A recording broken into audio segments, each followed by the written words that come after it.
Welcome, everybody. Welcome, Mila, to Unspeakable Bliss, episode number 45. I just checked. And today's guest is a dear, dear friend of mine. And actually, this conversation, we just found out minutes ago that we were going to have a podcast. So it's quite spontaneous, but so is this person. I would say she's a spontaneous being, a teacher, mentor, guide, artist, many titles, all of which do not encapsulate who you are, Mila. However, maybe this conversation can give people at least a little taste. Welcome. Thank you.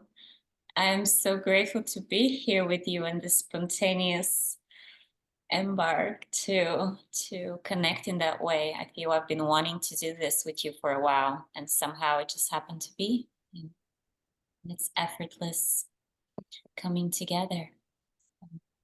Well, we had the time set aside anyway, so making use of it. Mila and I have been doing these. What would this have been? Our fourth one?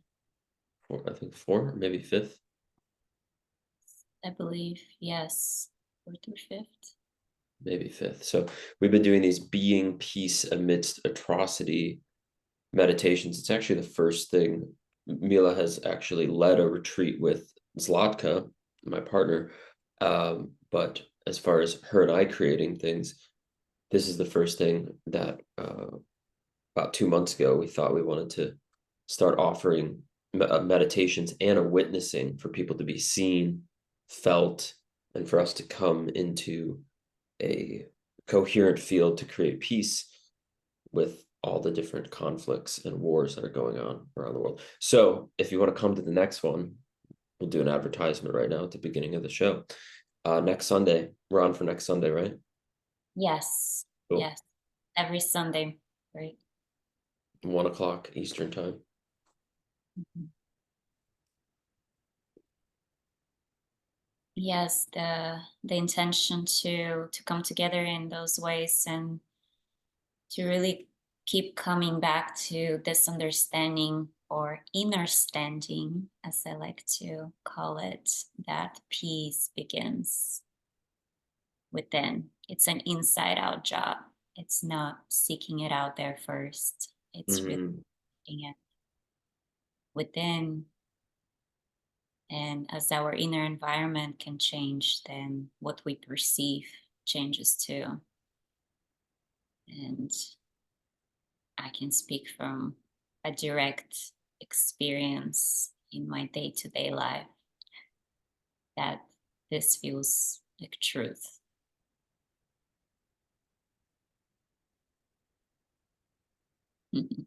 So here's my question for you, Mila. I sometimes ask this, and it feels appropriate right now. How, long or short version of it, whatever you like, how did you arrive sitting in Chico, California on a podcast, right? You're in Chico right now. This moment, yes. This moment on Unspeakable Bliss, on a podcast called Unspeakable Bliss, where you're speaking about inner knowing and truth and leading. How did you get here? What's the story?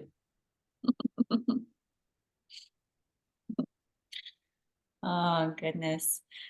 It all started from outer space. A seed was planted into the womb of creation. Oh, how did it all begin? Well, first of all, I wouldn't be here with you if I didn't know you, which we met in Costa Rica. Costa Rica. Which we met in Costa Rica about 3 years ago, give or take. And that time in my life was quite radical, transformative, awakening time to its fullest. Going to Costa Rica, living my life in the US at that time, my job, my partnership, my home base that I had created, everything was just crumbling down. And I was going through a whole new wave of, we can call it identity crisis of really allowing myself for these older versions of me to be put down and to rediscover myself. So going to Costa Rica was a huge catalytical point in my life to connect more with my heart, what gives me joy, more of my purpose and dharma, just really more of my authentic self, my authentic expression, which just happened to be that the environment in Costa Rica, the nature, the people I got to connect with, the so deep connections and relationships, including you and Zlatka, as incredible mirrors of seeing more of myself and seeing more clearly of myself, and then having this contrast of prior to this realizing where I had compromise of my inner truth, my inner guidance, my authentic voice, and I had fallen into a conditioning patterns of living life, and maybe even the idea of what I thought I wanted, or Mm-hmm. and realizing, wait, uh, is that even my truth, or was it just learned and conditioned? So in a way, I would have not be here right now with you if it wasn't for this pocket in my life that was just another turn of the spiral of just deepening into coming into myself, Mm-hmm. the true, the self, the bigger capital self. I'm not talking about identity, little self. It's the self that is beyond just this body. Mila, her story, what she's experienced, with something much bigger that just wants to effortlessly, spontaneously express itself. Mm-hmm. And also to add, Costa Rica added this aspect of wildness and freedom of my being. And it's kind of just how the nature is there. The nature there is just so loud, present, so Mm-hmm. buzzing with life. And I was literally buzzing. Every cell of my being was buzzing with life for, I believe, about 5 months, the whole time I was there on my first visit. It's really just the cicadas that are making that happen. All day. The cicadas came later on, and yeah, That's they did have yeah. a sound. I would call it a sound healing impact in my cells too. Mm. Mm. Yes, so this unraveling has really just been my whole life, as long as I remember, of just keep releasing more of who I'm not, to actually unveil and unravel the one that is already here in its purest, innocent, wild, and free expression. And so I get to surprise myself again and again. It's not contrived, Mm-hmm. as we are here right now, is in this spontaneous coming together. And I really love when I live my life from this space, when Mm-hmm. I'm not planning ahead of time. Some of my greatest joyous, free, heart connected moments have been from spontaneous expression. They're kind Mm-hmm. of last minute thing. I have just like gotten the call and Like followed this. like this, Like this and this. And to me, this is truly living in the present moment, in the now. mm-hmm. This is the true experience. So it's moving it from a concept and idea to literal embodiment and integration, moment by moment, to live in the now. And that to me is a very juicy place. I get to drink the nectar of life, of source creation, as I discover my own infinite nature in it. It can be really yummy. It could be really yummy, and if you're new to that, or if you've never experienced it, it can also probably sound terrifying. Absolutely. Absolutely. It can be incredible, terrifying. I've had many of those moments in my life. And normally that's my guiding compass. If something brings me fear, I'm just going to go in it, through it, to have the experience and realize the fear or the idea of what that experience is just mind created, it's just concept created. But once the experience is here and we say yes to it, or I say yes to it, then on the other side is freedom. So yeah, it's terrifying and liberating all at the same time. And I guess like anything in life, at first we're intimidated by something, at least from my experience. But if I have this intimidation and then I experience, for example, I used to be super intimidated with surfing for many, many years. I didn't even try it because I was so intimidated by it. Even though I love the ocean, I love nature, I have deep, intimate connection. And then one day I finally pulled the trigger, and it was super hard and challenging, yet I did it. And in that moment, it gave me that permission to even go for it again and again, because once I experienced it, I realized, oh wait, I I can still, I can have this experience even if it's not what I thought it was going to be. I am at least taking the action. Mm-hmm. With anything in life, a lot of things can be intimidated. Once the action is taken, it's not almost ever what I think it is. It's something different. And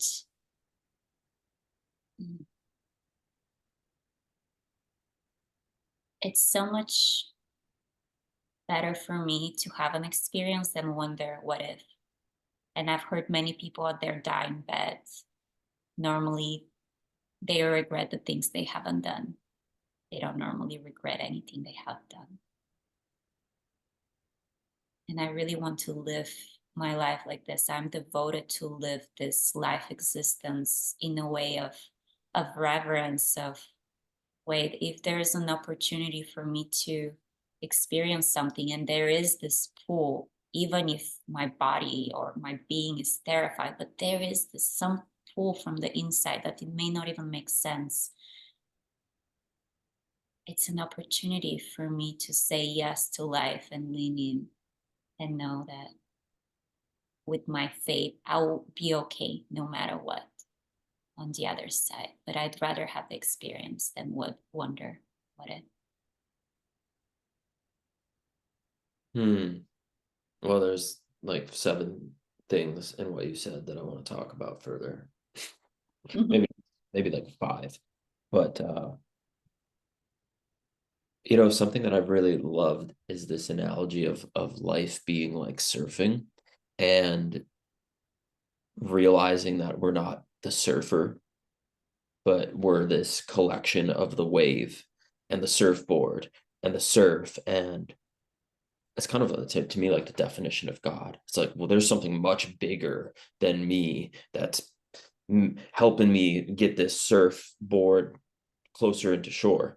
And I'm not the responsible. It's not like I created that wave, and because I created, it's not like that. Um, but also, you said the capital S self, the true self. And this is something I was just in a meeting with John Aston, who I also did another episode with, awesome episode. And he wrote this book called Your Extraordinary Self, something like that. It definitely has the word extraordinary in it.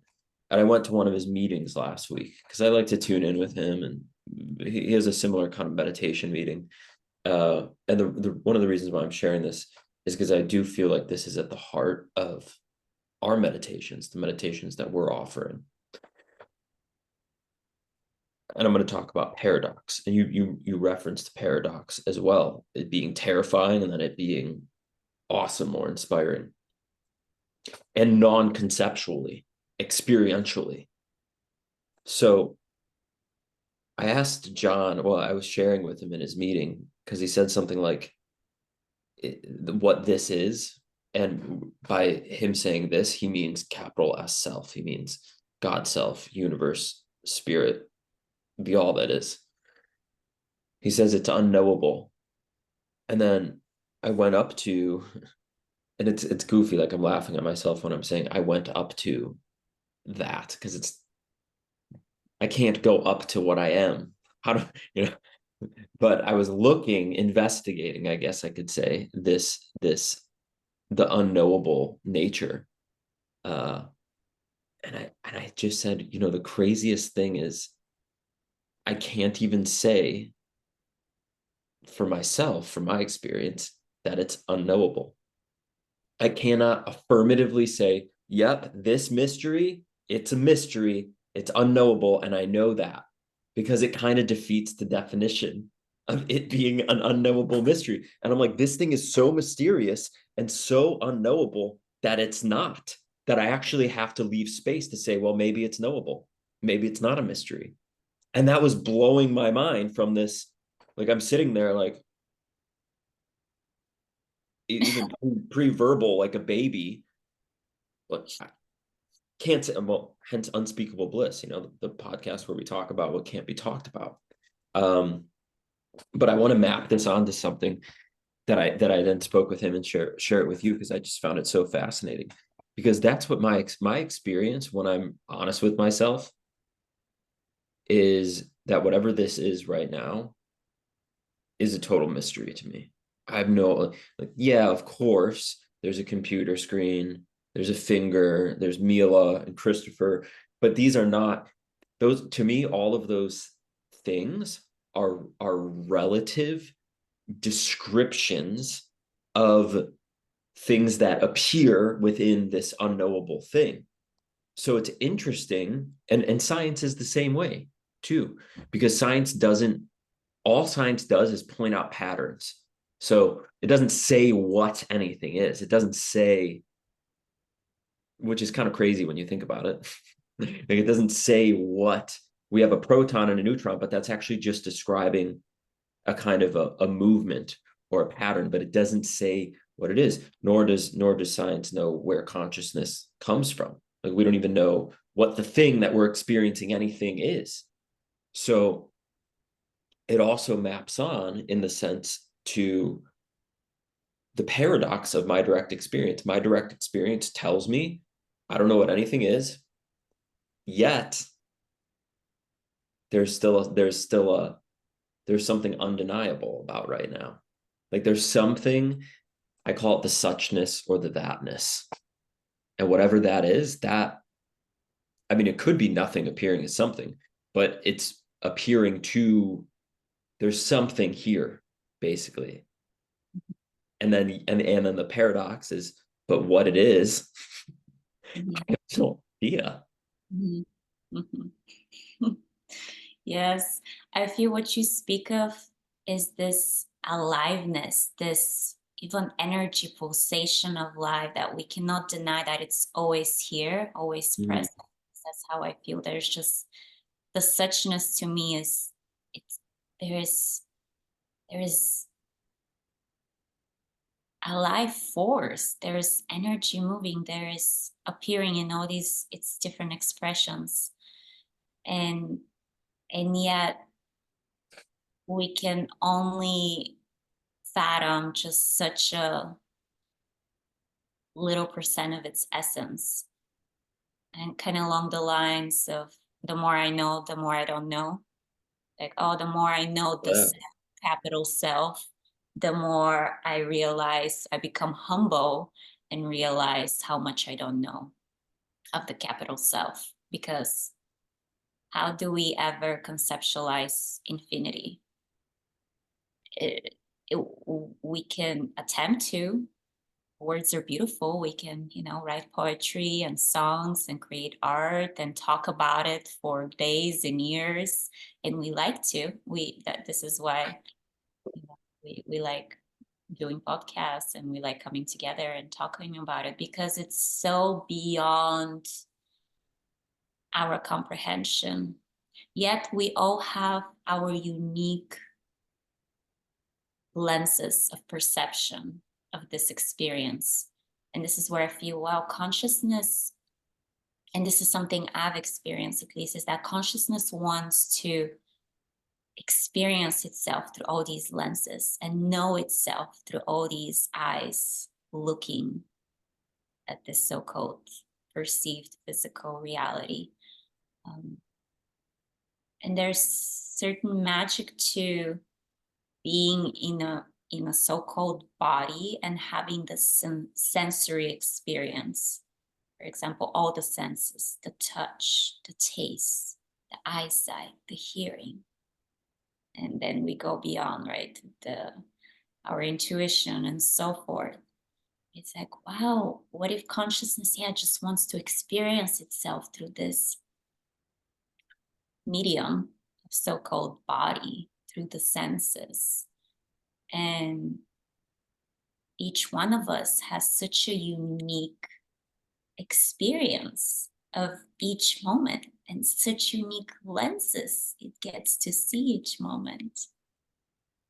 And the more we give in, surrender in to the so-called great mystery, which to me is living from the heart, is living from the not knowing instead of thinking we know and trying to control with the mind, then we really lean in to life, infinity, source, creation, whatever you want to call it, to be co-creating with us. We're no longer grasping or trying to figure it out. This is where it comes back to, it's so terrifying to live like this, and it's so freeing, because I deeply feel we all are seeking freedom and happiness internally, and then we seek it in so-called external forms and expression to provide this. But on an underlying foundational level, we all want freedom, peace, happiness within. We just keep looking at all the wrong places, possibly. And eventually on the path of life, we get to awaken and realize, wait, I'm meant to turn inside and create this within. And the inside is the outside, and the outside is the inside. And again, Yeah. this Paradox. is where, the paradox, everything, the polarities, and we can go on and on about it. It's just, it's the unspeakable bliss, as you point to it. You know what's fascinating to me is how I feel what you're speaking of is what I felt when I was a child. And I feel it. Of course, I have had moments in my life where I've forgotten the unforgettable. Yet there's like this deep, the same thing that has experienced my life when I was a 4-year-old, 2-year-old, even when I was, so to speak, before on the spiritual path, like knowingly, whatever that's supposed to mean. When I was in college, pretty much my whole life, there was always the sense of what's present even now. And there's this weird sense that it has never not been this way. And then I recognize too, yeah, and not everyone, I would say a small amount of people in the world that listen to this. Well, I mean, a greater percent of, because there's people that already listen to this podcast. But generally speaking, I think that well over half the population would listen to you and I and be like, What are they talking about? Mhm. Do you know what I'm saying? Mhm. Mhm. So, yeah, was there, I mean, how do you relate to that when you were the essence of this being present when you were a child to the moment when I don't even know actually from your story if there was a moment when someone handed you Eckhart Tolle's Power of Now or someone like, what was your introduction to this and how do you relate to what I was just sharing? That's funny because that was actually my first so-called spiritual book that I read, Uh, and that I read again, I think a year later, and it really kept shifting my perceptions. So yeah, that was my first book. Maybe I kind of remembered that. Maybe subconsciously I knew that. I think you shared that with me before. So simple and such a good writing. Hmm. Gosh, I mean, when I was little, actually, my abilities to perceive the realms, even the beyond the physical, the unseen realms, were quite heightened. This is something I've been contemplating lately on, and intentionally have been invoking to reconnect to in my life, with a sense of safety within myself, to know I'm okay, and I'm coming with innocence and discernment, but to really be able to tap into the unseen realms. Because again, I didn't have this container when I was little, and I was very much alone in that experience. And there was definitely fear that it created within my psyche.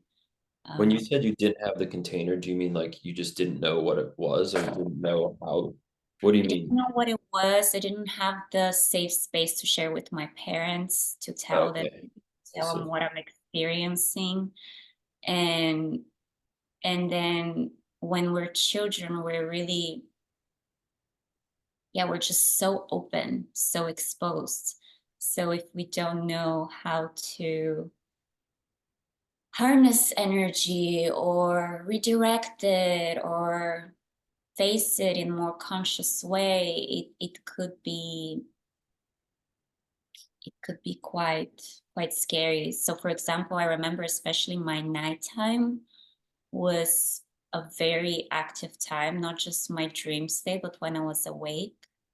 And I do remember presences in my field of different spirits. I remember hearing voices. Sometimes I remember like almost like a music, a thumping, or like drumming or some kind of music in my head, especially if I wake up in the middle of the night and go to the bathroom. And it was a very unsettling experience. So there were definitely different stages of awareness of things that I couldn't fully see, yet I was hearing, feeling, perceiving on these different levels. And then there was the playful part where I do feel like I was literally communicating with fairies. And I had fairies visiting my window at night and talking to me. So there was this playful and innocent and angelic part. And there was this other realm that was darker realm. For example, I used to have this recurring dream of the earth cracking and getting filled with water. And I kept like going from town to town and running away from it as the earth kept cracking and getting filled with water. And at that time, I didn't know what an earthquake was or anything like that. Yet I'll have these deep, profound experiences. And again, I didn't know what to make of it. And I didn't feel safe to talk to my parents about it. And I do remember my very first memory too was that I knew about my past lives. I think I was 2 years old. My mom said something that I had mentioned to her about like a past life. Like I remember my first remembrance as a child that I knew this wasn't my first life. I remembered some kind of, I had a family or something. I don't know if it was my most recent life or what, but I literally knew that this is an ongoing, like I've been a different person before. I remember this. And then eventually, as I grew up, I suppressed all of that. I kind of put it aside. I forgot about it, and I barely even had any memories of my childhood until a few years ago when I really got into a deeper inner work and childhood remembrance, and all the things that I've been suppressing, they started to come to my memory. Yeah, and I do believe we as children, we're the closest to this consciousness, even though we've been in the womb of the mother for 9 months, 10 months, and we've taken the imprints from her energetically. We're still very much the closest to this other realm. So if we have, again, a proper space, a safe space for this to be harnessed, then in our upbringing, it can be really supportive for deepening of that connection with the unseen realms, and then deepening our connection with who we truly are without suppression, without putting things aside or being afraid of them. And really, I feel like it's the most powerful time from a childhood to be able for this to be harnessed and brought to life on a way that is harnessing our gifts, literally, because whatever we're born to, and it's the most present in our childhood, I feel, is part of our gifts we're meant to cultivate.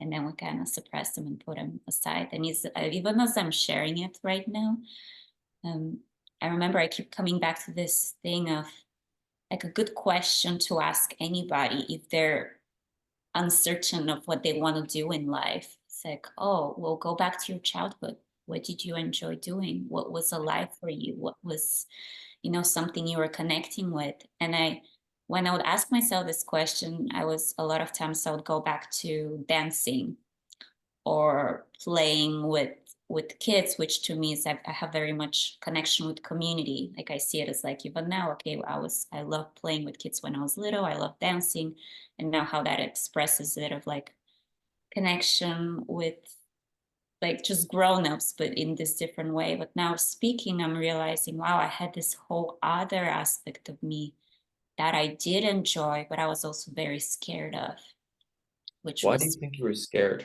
Why you said you were scared to tell your parents? Do you remember why? well, again, because nobody would, well, first of all, I didn't feel safe with my parents, just in general, on a subconscious level of just the environment I was in, maybe. So for me, it was a very vulnerable thing. Nobody would talk about stuff like that. And then I Mhm. didn't feel, I guess, safe to just, I didn't, when I was a child, I actually was very quiet. So I was actually very afraid to, I feel I was silenced a lot, and I was very afraid to actually speak and share my voice, because many times I was pointed that I was either inadequate. There was a lot of judgment of how I would express myself, I remember, from my parents. So which like really shut me down. And I felt very insecure and in a level afraid, I guess, to express myself, of feeling this inadequacy. And and also I feel I was afraid of what I was experiencing too, because I was definitely also tapping into some energies that didn't feel so welcoming, or in the angelic realms, or in the, I was tapping into the unseen world, and in all the full spectrum of existence. So there were definitely some energy that felt quite invasive, and harmful for me. I don't even know how to fully point to that. It was like a sense of feeling, and also the way the energy was coming at me. Even as I see it now in my mind's eye, I almost felt like a moth to a flame. I almost felt like my light was very bright, but they didn't have like a protection around it. So it was just attracting Whatever's attracted to light. whatever it Yeah. is. The thing is that they are full spectrum of just how we see on this physical reality. We have murder and war and death and all these more violent energies that express themselves it's in the same in the unseen energetic realm. It's the same thing. There are energies that could be very violent and aggressive.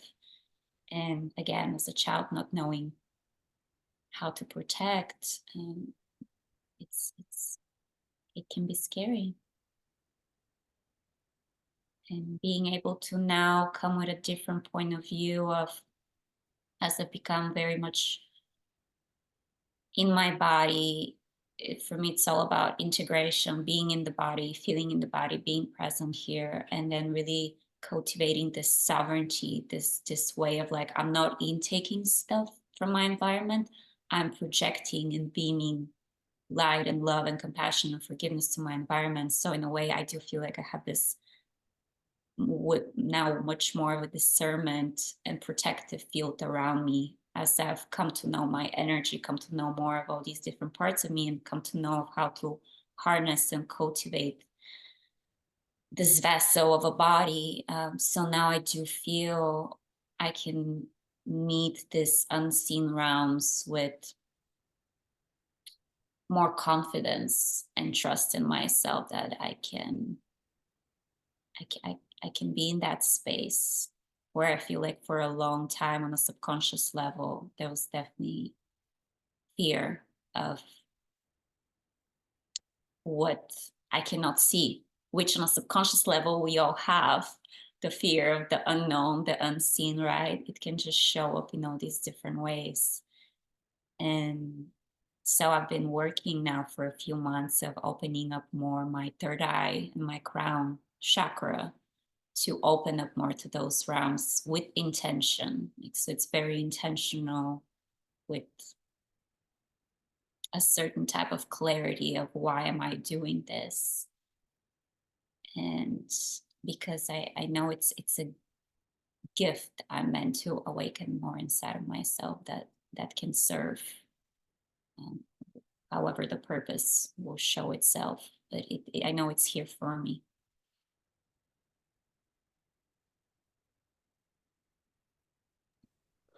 Oops, sorry, I muted myself.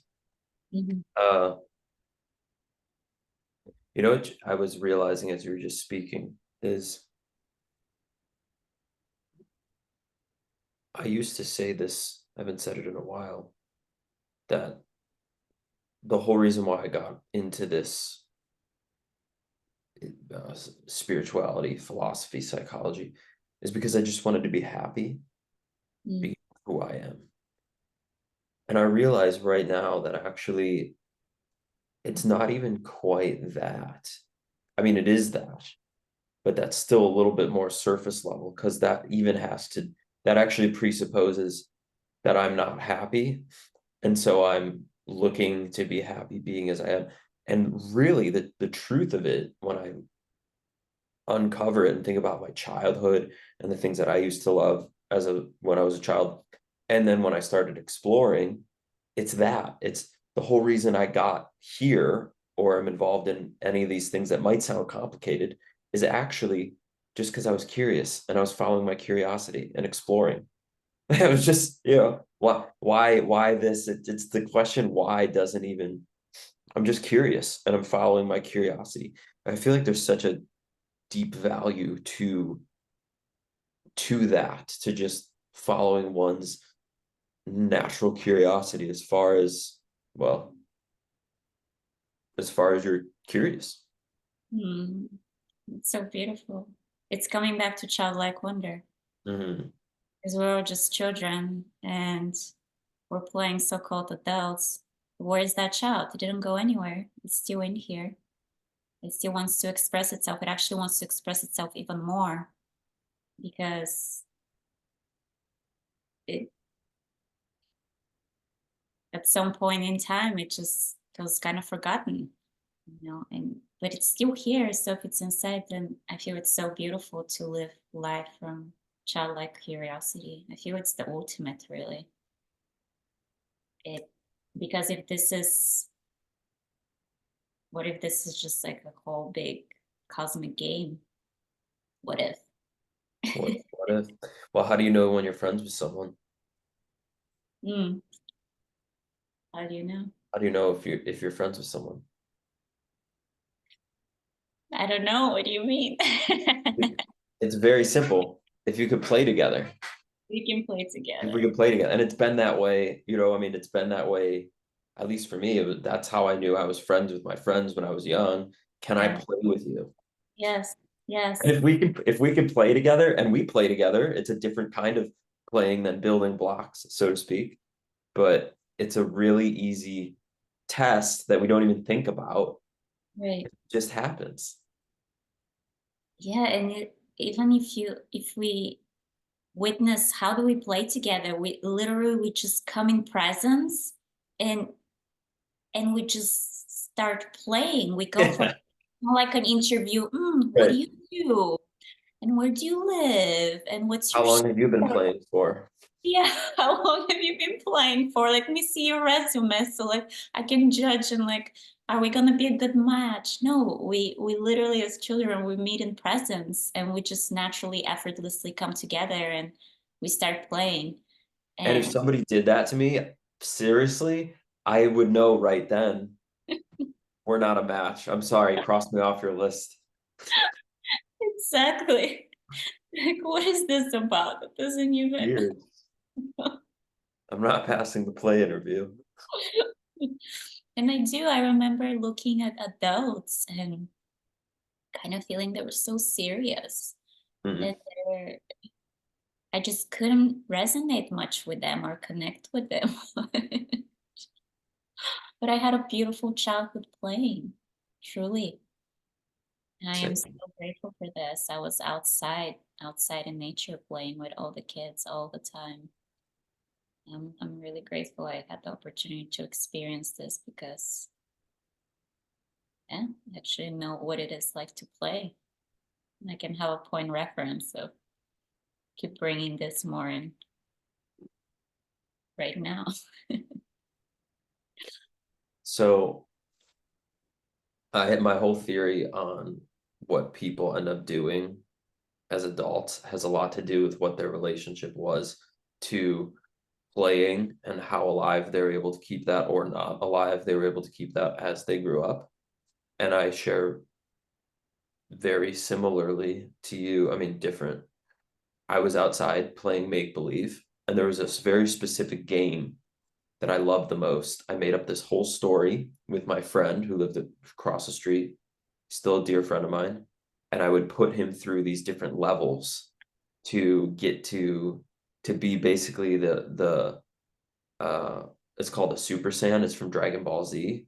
And I told him that I was a Super Saiyan and that he was too. And a Super Saiyan, their whole mission in life is to save the world, eat really good food, work out a lot. And when I say save the world, that's wrong. It's save the universe from aliens destroying the universe.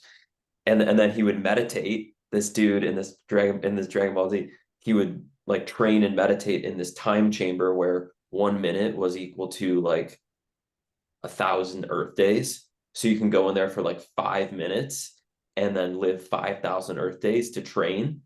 And anyway, is incredible. That's like the story, but then I made it real for my neighbor and I loved creating this like these levels of getting there and really having to put all of our energy. And like that's kind of exactly what I do now in a different way. Like, well, I'll pretend that it's serious even when I need to pretend that it's serious. And sometimes that's called upon. But I just find it so interesting. Yes, what I feel you speak to is the power of imagination, and whoever we decide we are, whoever I choose to decide I am this person in this moment. It's that powerful. It's that powerful of our perception of who we are, or playing with our imagination and bringing it into life. So in a way, it is truly another play. We are meant to play with imagination. That's what it is here for. Because we're constantly working within our imagination, actually. We're constantly imagining something. And the mind, with its condition over time, usually tends to focus, if it's not a trained mind, it tends to focus on worry, on lack, on fear, or you name it. But so we are constantly using our imagination to imagine something. And the mind, it has been trained to imagine worst case scenarios. So then we got to retrain the mind and come back to innocence. And it's like, oh, imagine things that we enjoy, that we love, that bring us state of feeling and good, that is are inspiring. So it's like, okay, what are we using our imagination for? And it's kind of, we got to train it. And Train it almost to believe in it. I think some people don't believe in their imagination, that they can, so to speak, imagine something into reality. mm-hmm, mm-hmm. Yes, along the lines of, well, choosing whoever I choose, I am this. And but choosing also goes along the lines with believing. It's definitely a state of, well, becoming one with what you imagine, right? So there is a connection, there is a resonance, there is a union with what we're imagining. If we're not in coherence with what we're imagining, and if we're really going to imagine these things, but I'm actually not really fully believing it, means I'm not really fully connecting with it. I'm not coming into union with it, merging with it. So I'm still in a state of separation from what I'm imagining, which I feel is this representation of how we feel separate, or in the conditional ways we're supposedly separate from each other. But in a state of a meditative experience and an observer's experience, we can realize we're actually oneness. We're one and the same with what we're observing.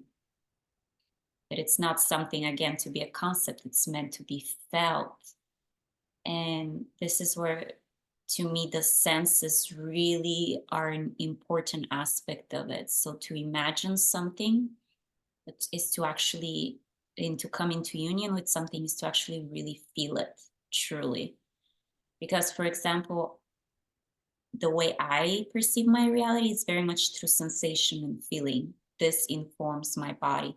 To me, it's really hard to just think about a situation or something I desire. It's way easier to connect with the feeling of what it is that Mhm. I desire. For me, it's not even that important what it's going to look like. For me, it's more important what it feels inside of my being, inside of my body. So the sensory perception, to me, makes it more alive. Like I actually feel the energy of the imagined perspective that I'm bringing into existence. And I do feel, for everyone is unique of how they can also play with their imagination. Mhm. I do feel like some people are more visual and they can really see it, and then by seeing it they're like in it. It's kind of like virtual reality. For other people like myself, it's more all the feeling, the sensation, the energy I that is cultivated. Are you, And is it also, when you say feeling, I hear you seeing a lot about sensation, and like what I'm imagining you're saying is your physical kind of like an inset, but are emotions also in there when you say feeling? You know what I'm saying?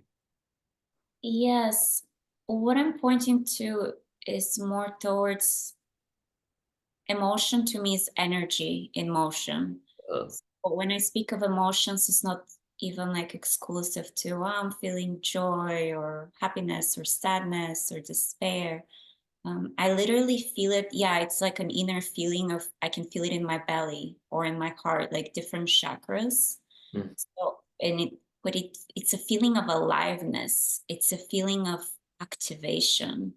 So I'm pointing more towards a sensation that is beyond even the limits of its happiness or it's pain, or it's kind of like the full spectrum. Like to me, it's all inclusive. Yeah, like combined. That's just what I was going to clarify. It's it sounds like this includes, you're not saying no, there's no emotion like radical joy felt.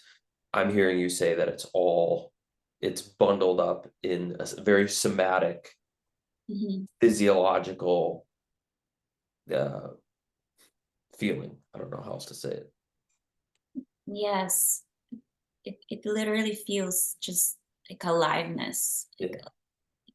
pulsating with life within me. And I can again feel it at different, I usually feel it at different energy centers within my chakras. Like some, Mhm. again, this is kind of my guiding compass within my inner being. So I'm very much in the somatic sensory perception of my inner energy system that runs through my body. And this is my point of connection with anything. Um, and yes, just to weave it back to imagination, we're constantly using our imagination. We're constantly imagining every moment. It's just inevitable in a way. I mean, I guess if you go back to science or bridging science and spirituality, it's a lot talked about that the this consciousness is mind. The mind is consciousness, but like we're not just talking about the brain and how the brain is used, because we also, there's spoken that the gut or the belly is the second brain. Hmm. There's also spoken that the heart also acts like a brain, the way of its operational function.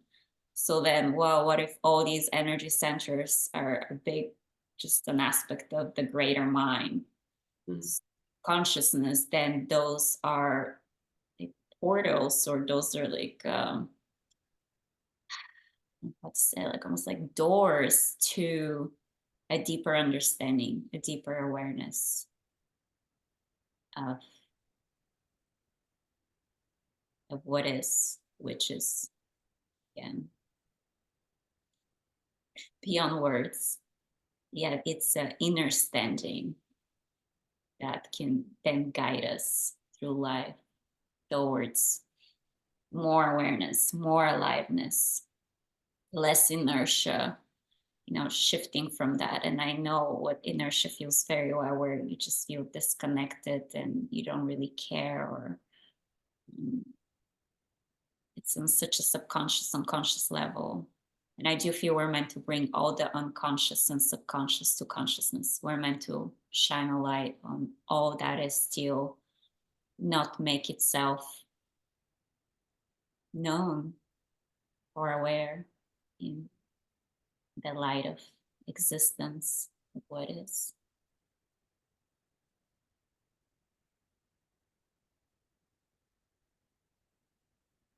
I have a very different imagination of who you are versus when I first met you and I got in a car and I thought you were some Spanish woman wearing a COVID mask. I was not wearing a Ah, mask. see, I remember it wrong. I was the one wearing it, and I was judged. See, there, that goes to show how Oh, I'm imagining a past that didn't exist. right, memory. Memory is just I imagination. just reversed it. I've literally reversed what happened. So just to clarify for the audience, when I met Mila, Slatka and I, we were in Costa Rica in the Valley of the Horses. And Mila was our neighbor, and we were all getting picked up to go to the market. And when we got picked up, we got in the car. And first of all, I'm like, okay, Mila clearly is a native of Costa Rica. Thought she was like a local, because you were more tan then, and you looked to me like you could be Costa Rican in my categorizing mind. Um, and Zlatka and I had we had our COVID masks on because well, we just did. We'll just say that. And I remember seeing Mila, and in my mind, I was like, "Who is this? So yeah, let's let that memory stand corrected and recorded now. Stranger not wearing a mask, not protecting itself. Yeah, it's funny how memory works, though, huh? We can keep changing it. Like That was like crazy. Yeah. history. That's why I say it's his story. Is it really His history? story. Well, in this case, his story was incorrect, that's for sure. And it keeps changing over time depending on our point of perception in the moment. However, yeah, We it's could all just made do up. that. What is it? It's all made up. Well, that's what I was gonna say is next time someone says like some fact based on history, I could just say something completely different and they'll say, where is that coming from? I'll say that's coming from my story. My Exactly. story. In my story, that's how it happens. Who is to say that his story is more accurate than my story? What is it? Who is to say that his story is more accurate than my story? Not my story. My story doesn't say that. Well, I think uh I've got like one or two more little questions for you, and I think we can wrap it for now and definitely do a part two because I feel like we're only touching the tip of the iceberg with this conversation. Gosh, what do I want to ask you? Oh yeah, is there just anything generally that we didn't touch on that that you feel called to explore? Hmm. What comes up is around feeling and vulnerability, because I feel this is such a big aspect of how I experience and live my life, and I've come to know through experience just the importance to feel it all. Like, healing is in the feeling, right? We hear this, yet really the importance to welcome anything that presents itself and to really keep letting go of the labeling of right and wrong, and to just welcome every experience as it is and whatever it triggers in us, to keep leaning in.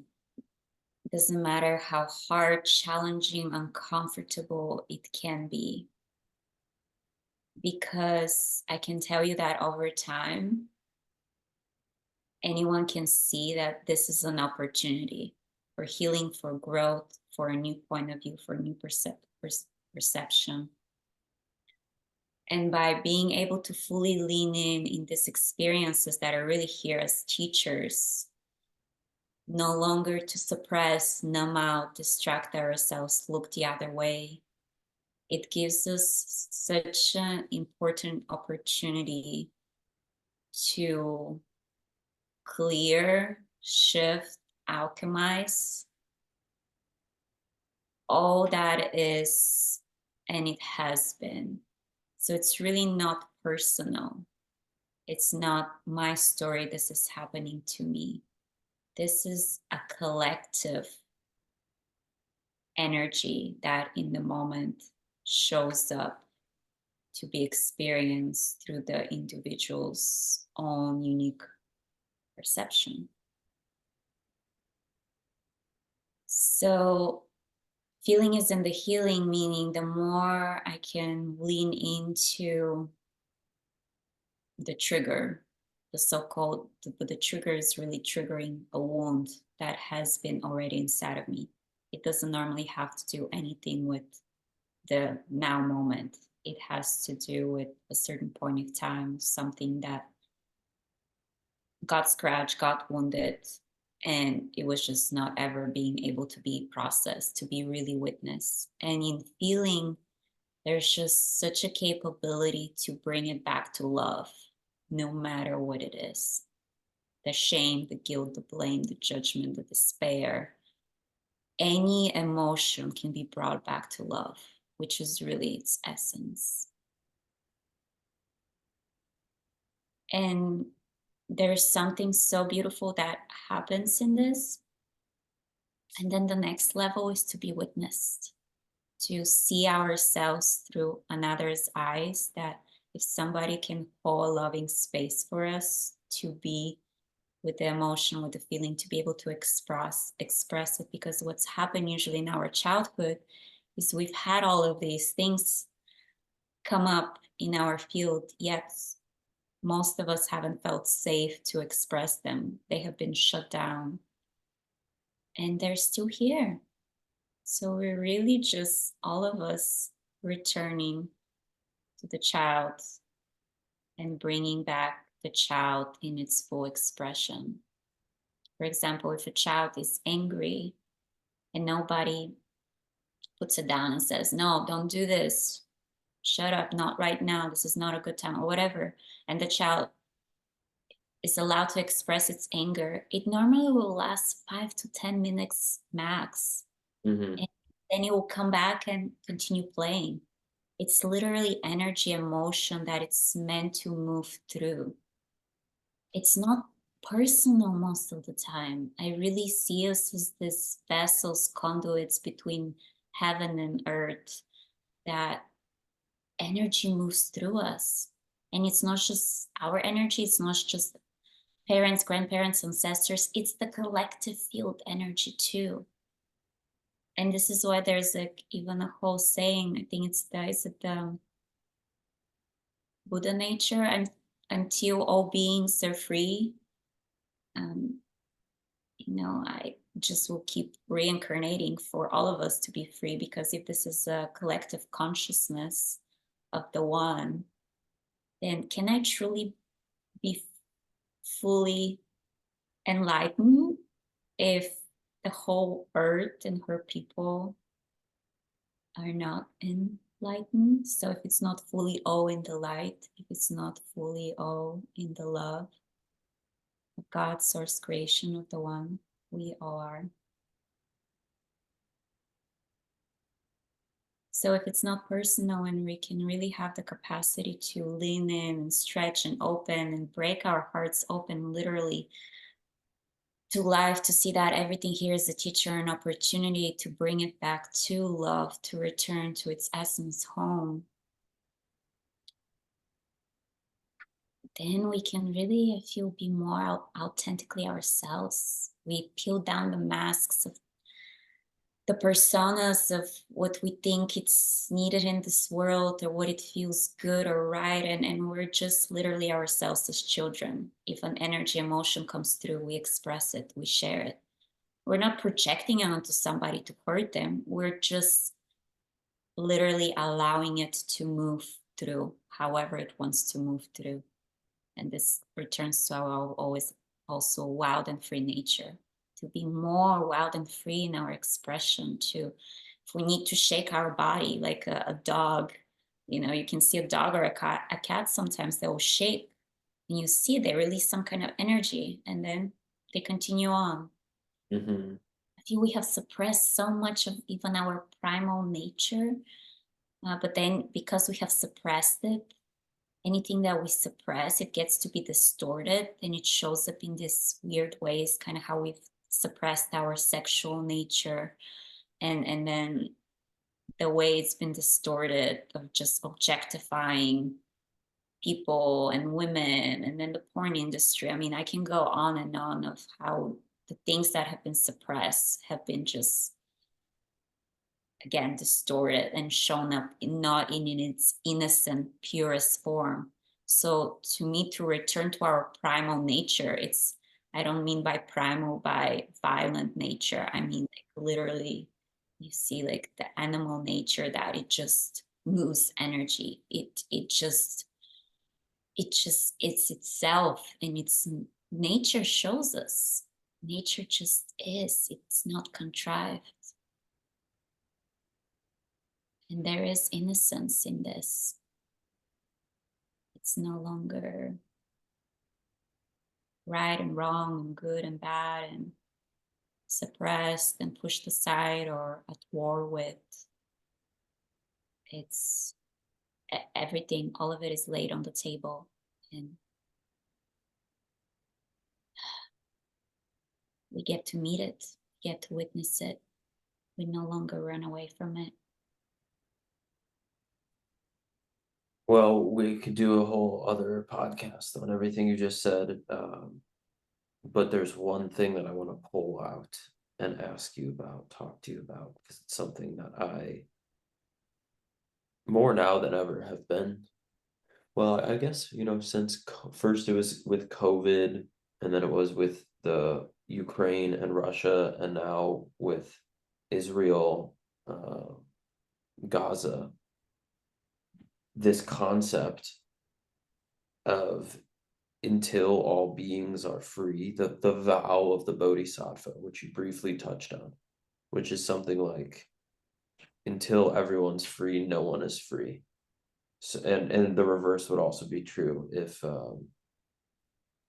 no one's free, then, well, no one's free, or something like that. And I've heard now at least two different people that are considered to be teachers around spirituality, at very least self-development, say that no matter what, in this realm, which to me, I just hear our shared realm, the realm that we're in now, which is all realms are contained within this one to me.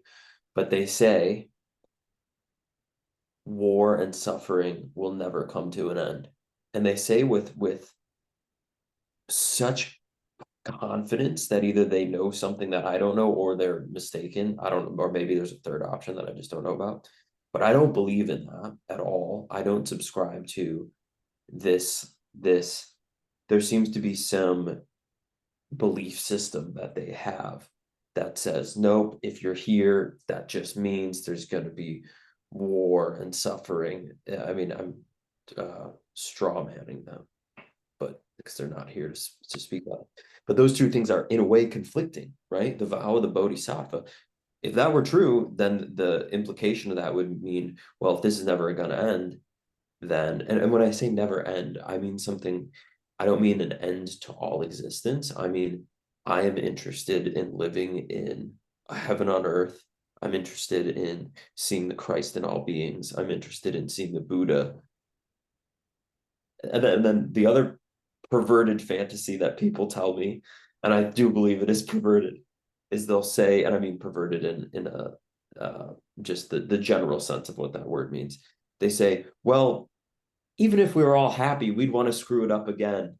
And I'm like, give me the happiness. Give me the reality where we're all enlightened, or the bodhisattva. And then we'll like let's see first before deciding that the only reason why like we get there and then we just decide to hide ourselves and kill ourselves and create suffering. Anyway, I'm bringing all this up, Mila, because this is the reason why we're doing the being peace amidst atrocity. And I'm wondering how you relate to the I'm wondering how you relate to the vow of the Bodhisattva, because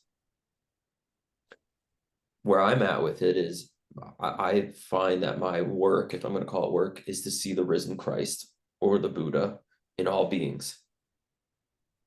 And I don't, not all the time. Like I still look around, and if you're living in the same world that I'm living in, and I have a feeling that you are, um, in your reality, there's also a conflict happening and wars happening all over the world. And so I just look and I go, all right, I have my work cut out for me. Let's go. Yep. Yep. Beautiful. Well, Is there anything you want to comment on that? there's plenty. I'll do my best to keep it short. We could save it for the next episode too. We could pick up right where we left off and leave everyone with a little cliffhanger. Well, it's up to you because yes, a lot is coming up for me too. I can go for another 20 minutes Uh, max. yeah, yeah. We'll keep it short and sweet. Cool, because we're kind of in it right now with this. Mhm. So a few things. Yeah. What we judge, we are. meaning the unconscious and subconscious projects itself in this reality. So when we see somebody, for example, that is not so-called there yet, or they're not in their conscious awareness, on a subconscious or unconscious level, we're probably judging them because we feel separation from them. We feel they're not like us, therefore. And this is so deeply programmed in the human nature. I mean, it's not human nature. I'm saying it's deeply programmed to be. So again, until we make the subconscious and unconscious conscious, so meaning all parts in us that judge, that have separative dynamics of this, what I see on the outside is different than me. We keep perpetuating this pattern. Another thing that's coming up is, it reminds me of my first ayahuasca journey. It was in 2012. A big shift in consciousness, another shift in consciousness occurring there. But I'll never forget, because in this journey, I was shown these two earths. And now we've heard of this. I feel more and more how there may be words, there may be two different, completely different experiences, even on planet Earth as it is multidimensionally. But in my ayahuasca, she showed me, yeah, these two different earths. And first, she showed me through my perception of seeing pain in the world, how there was this whole earth of pain and suffering. This other earth, as soon as I just looked through the eyes of love, beauty, compassion, it was this heaven on earth, as we speak of. And I was really shown how my perception creates my reality, comes back to my focus, what I believe in, creates this reality. We are co-creators of this reality. We're an extension of the creator. We are not separate from creator itself. We're an extension of creation experiences it's at through the eyes of consciousness, right? So whatever we believe, we focus on, we perceive, is. What we see now is the collective, in a way, aftermath of the collective consciousness of where it's put its focus and attention on. Because we're still in a physical, denser reality, so things sometimes, they take longer. For example, I've noticed if I'm dealing with some kind of stuff, I'm going energetically through something, like some wounds have been triggered, some stuff I'm working through, usually it hits my physical body the very last. After I deal with that, that may express in a back pain or a neck pain, or just I'm very much shown how the physical is the densest layer of energy. So things take longer time in general in the physical, for example, to manifest or to bring into creation.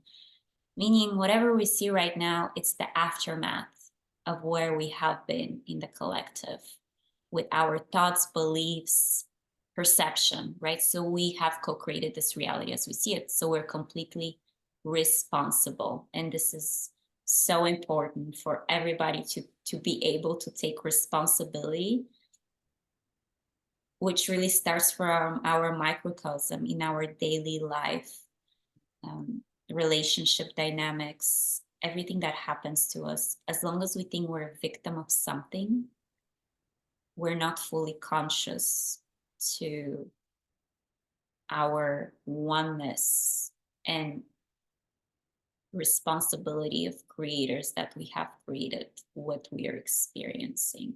So this is a huge shift in consciousness to occur, right? And from my perspective, the more of us come together in these ways and more people are waking up, and I don't know what's the number, what's the percentage that it will tip the scale for then the physical manifestation to change. Absolutely anything is possible. We're in the infinite realm of possibilities because we are infinite beings coherently, meaning this physical reality is not what it seems, and anything can happen and change and be very different than what we see it right now. But the way the mind is accustomed is to have reference points. To It's really hard for the mind a lot of times to imagine things that haven't been. And this is where the constant reprogramming and reconditioning and redecoding needs to occur. And Hmm. this is where we keep peeling those layers of separation. If I feel I'm even separate from, the people in Gaza or what is happening out in the world, we have all been, there's this triangle, the victim, perpetrator, and rescuer. We have been all three archetypes. We're all the archetypes. And again, this is not a concept, this is something we can experience. And I have been feeling it more and more deeply with my personal experiences lately. If I've Hmm. been all the archetypes, then I really get to see and take responsibility for all of them. And instead of creating separation, oh no, I cannot imagine myself killing somebody, to realize through all these lives we have lived, we have played all the roles and we're meant to come to peace and coherence and compassion and forgiveness, which is true love. Love that is not based on condition, divine love. So I am not loving somebody because of the way they're showing up. I realize, wow, this is an aspect of me, literally, that I need to make peace with. And this to me is comes to peace within. This to me is to come to peace with every part in me, subconscious, unconscious, bring it to the consciousness and make peace with it. Forgive it, integrate it in a different way within my being, where I'm no longer judging the villain, where I'm no longer condemning and angry at the villain, realizing this is a part of my psyche, somewhere in time and space reality that is meant to return to love.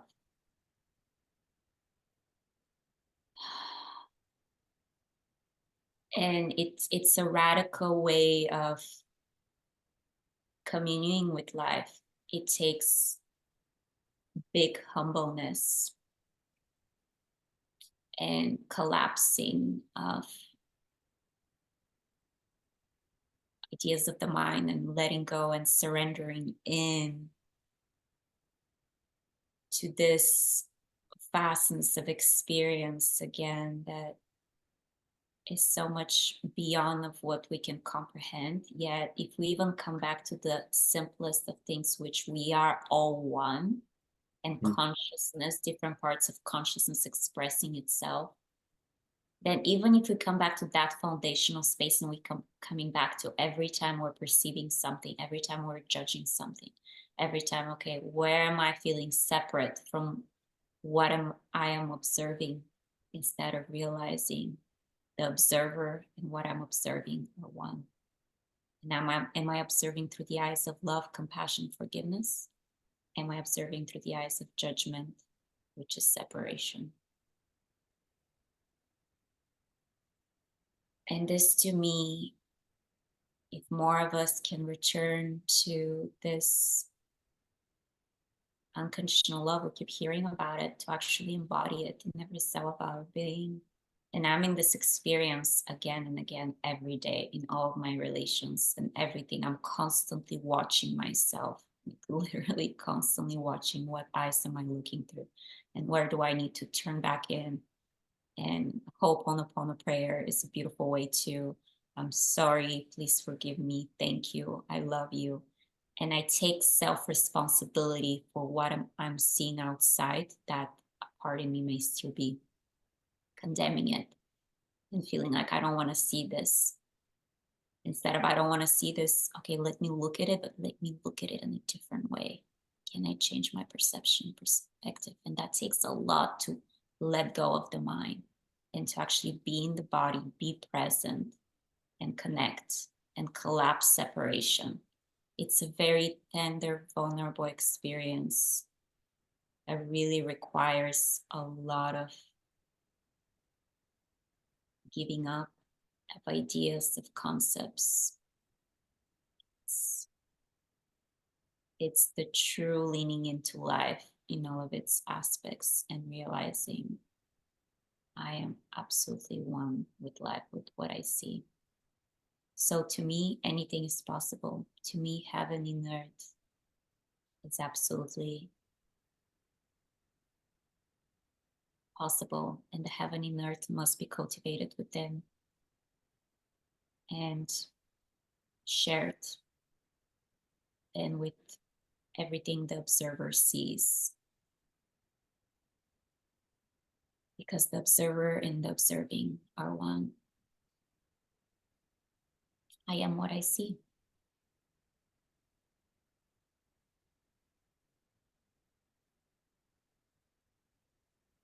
What a interesting movie for us to be in, if we are what we see. All the archetypes, we've been all of them at some point, space and time. They're all meant to return to love, to consciousness, the light of God,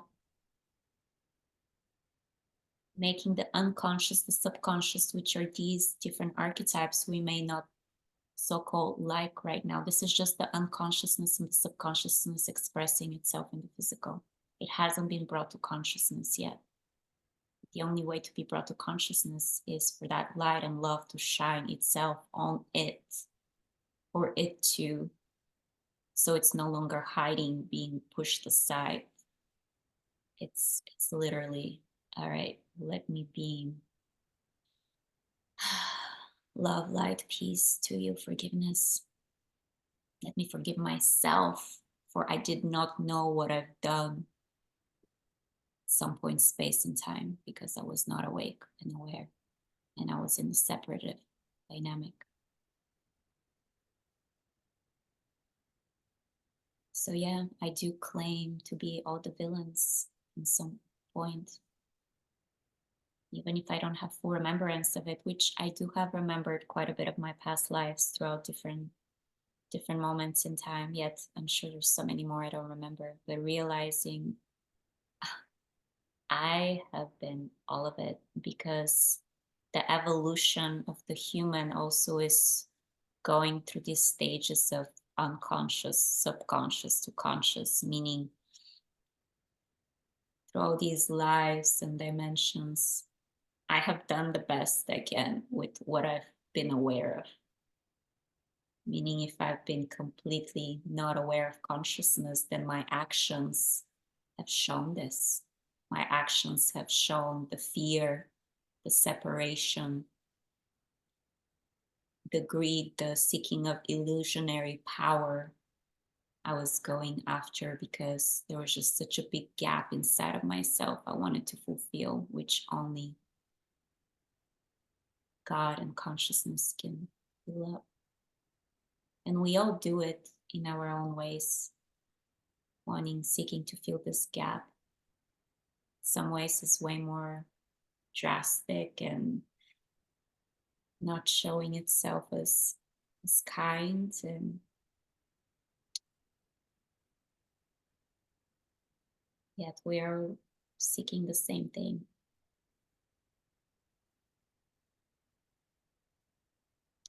So I know this is a very radical approach of perspective. It is, but it isn't. I think it's also completely if we are all one, then it makes sense that we are all in some way. Yeah, if we're all No, one, then we're all yeah, one. exactly. If we're all one. And I wouldn't believe you on some of what you said if I haven't had some of the experiences that I've had. I mean, at one point I had the experience of being not like in a very clear way, like I remembered being every single being. However, this experience, assisted by the good old psilocybin mushroom, showed me that I have been everyone. And that's the thing, to this feeling thing that you're talking about. It didn't just show me, it was a very real, oh my goodness. And it's perfect because now I'm here as this being, and there's still even though there's a shared reality with having been everyone, there's something for me that's absolutely unique and unlike any other incarnation when I'm in this incarnation, because this incarnation is me and it's me now. And there's something that only this incarnation, I feel, can bring forth in the same way all those other ones could only bring forth what they could bring forth, including, this is the first time I think I'm saying this publicly on the podcast, I remembered being Hitler and I had compassion.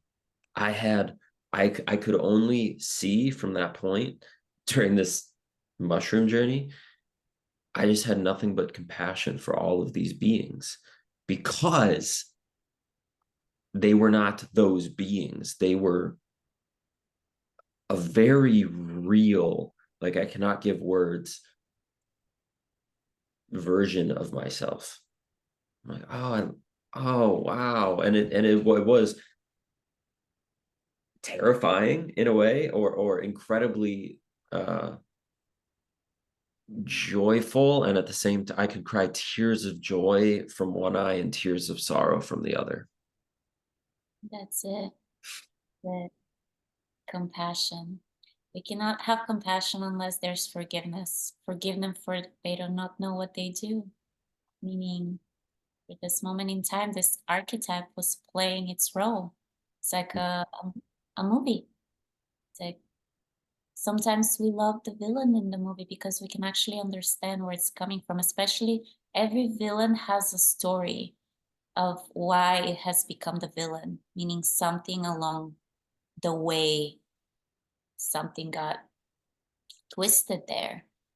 And when we understand more, we get to know the villain, like know thyself, right? So we get to know the full character. Then by understanding, we forgive, we have compassion, we have love because we understand. So to me, it's integrating all of these aspects of ourselves, which through this is knowing thyself. And the more we get to know each part of us and we integrate it in love, we have a whole human being that is, that this is to me true yoga, merging the soul, the higher self, the infinite self with the human.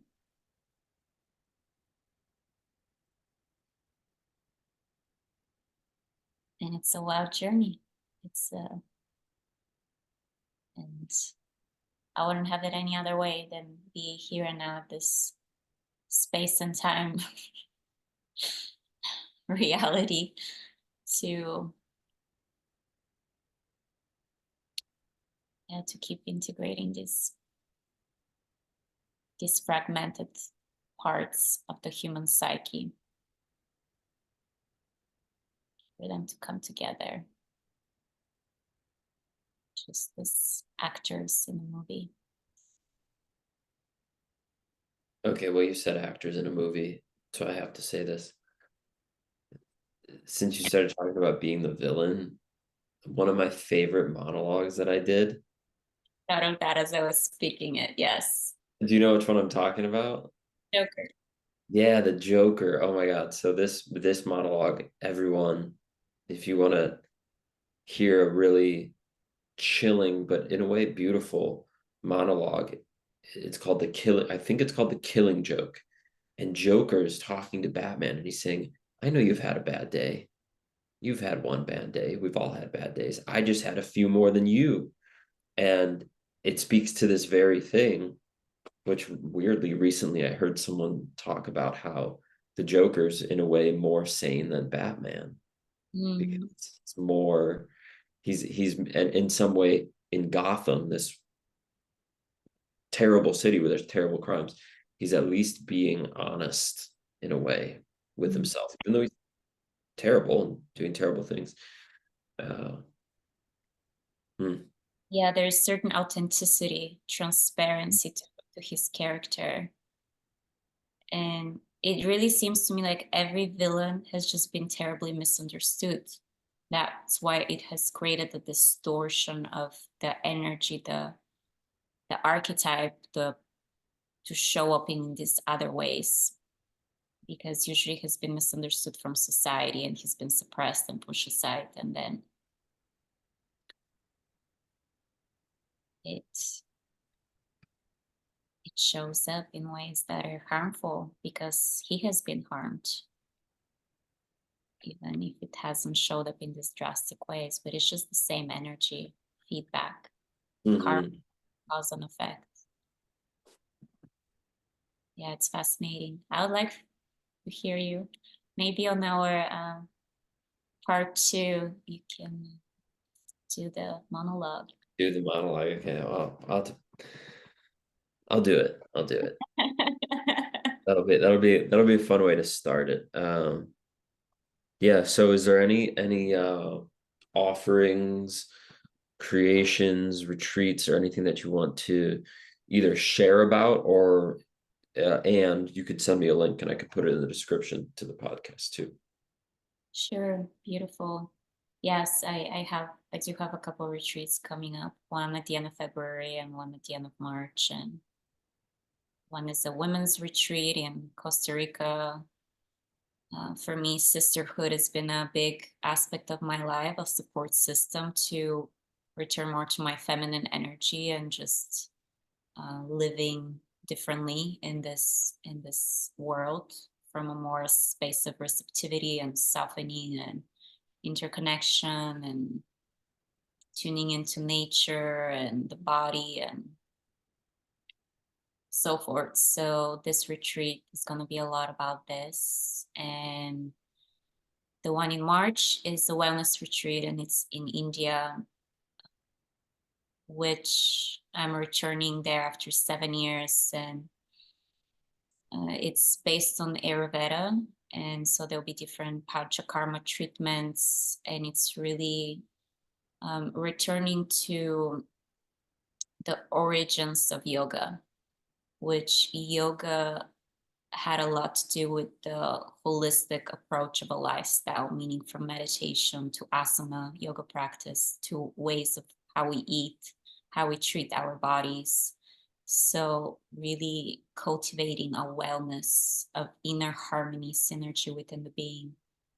So, we'll be at this Ayurvedic village for 2 weeks and going deeper into shedding, releasing any toxins in the body, and also cultivating more of this inner state of awareness and beingness. And kind of those two themes I'm very passionate about, of integral practices, and that I just naturally they want to share themselves with the world. Hmm. We're Yes, in Costa Rica. this is going to be in Pavones. Okay. So that area is apparently 2.5 of the biodiversity on the planet. It's the least touristy area in Costa Rica. Hmm. And it has just very much wildlife and a lot of nature that is just not very much untouched by human hands. Hmm. So that will be a really deep immersion into the natural rhythms and cycles with nature and with ourselves.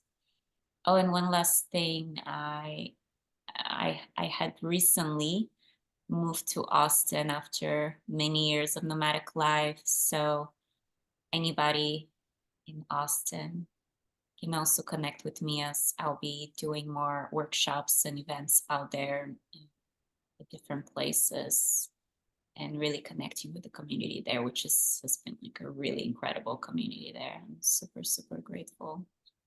And yeah, to me, it's so important for us to come together in groups, in communities, to connect, to share, to inspire each other, to co-create and really amplify our energy, our awareness, our consciousness.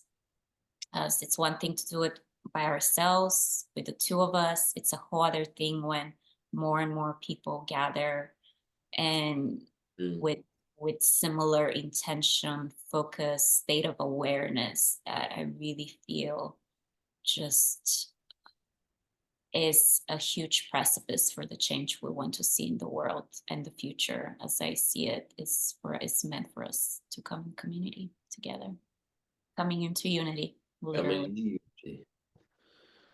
Amen. Aho. Hallelujah. Thank you, Mila. This has been. I didn't think we'd talk as long as we did, and I'm grateful that we did because it was just natural. So I guess we were following a curiosity. Time in the timeless time, which is now. Thank you. It's been a joy. I Mm. can talk to you forever. You said it. That means there's at least a part two coming. So everyone, Merry Christmas. It's Christmas Eve when we're filming this. Have a blessed holiday, however you celebrate that. May it be merry and happy, safe and joyful.